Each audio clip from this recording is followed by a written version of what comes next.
মোরব্বা নামটির সঙ্গে অনেক ছোটবেলার স্মৃতি জড়িয়ে আছে। যেমন ছোটবেলায় এক ধরনের কেক পাওয়া যেত যার মধ্যে কিন্তু মোরব্বা থাকতো, আর সেটা খাওয়ার জন্য একে অপরের সঙ্গে হুড়োহুড়ি মারপিট বেঁধে যেত। কিন্তু যুগ এতটাই পাল্টে গিয়েছে যে এখন কেক থেকে মোরব্বাটি তুলে ছুঁড়ে ফেলে দেওয়া হয়। তবে এই ধরনের ঘটনা কিন্তু একটা ব্যাপক প্রভাব ফেলেছে সিউড়িতে। তার কারণ যেমন বর্ধমানের মিহিদানা, শক্তিগড়ের ল্যাংচা বিখ্যাত, তেমনি জেলা সদর সিউড়ির বিখ্যাত হচ্ছে মোরব্বা। তবে দিন দিন মোরব্বার প্রচলন এতটাই কমেছে যে মোরব্বা ব্যবসায়ীদের মাথায় রীতিমতো হাত। একটা সময় ছিল যে সিউড়িতে মোরব্বার চাহিদা ছিল একেবারেই তুঙ্গে, ঘরে ঘরে লোকজন মোরব্বা এনে হাজির করত।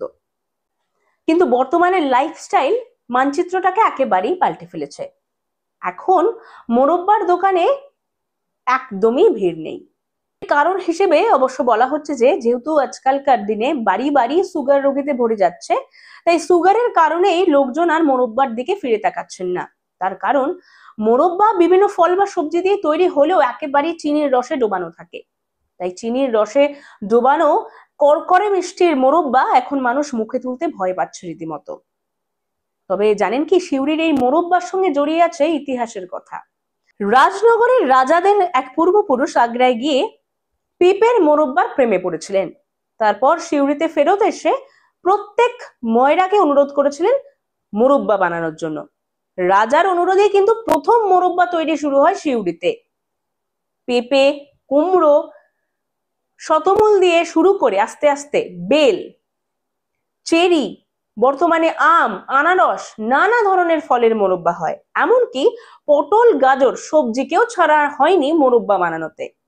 কিন্তু মোরব্বা বানিয়ে চিনির শিরাতে ডুবিয়ে রাখা হয় বেশ কিছুক্ষণ, যাতে মিষ্টির পাক খুব ভালোভাবে মোরব্বার গায়ে একেবারে আষ্টে পৃষ্ঠে জড়িয়ে থাকে।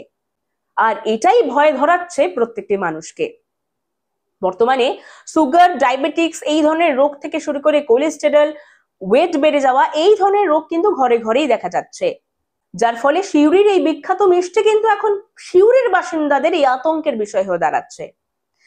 এমনই এক বিখ্যাত মোরব্বা ব্যবসায়ী সুশান্ত বাবুর কাছ থেকে জানা গিয়েছে যে মোরব্বা এখন সিজনারি ব্যবসায় পরিণত হয়েছে।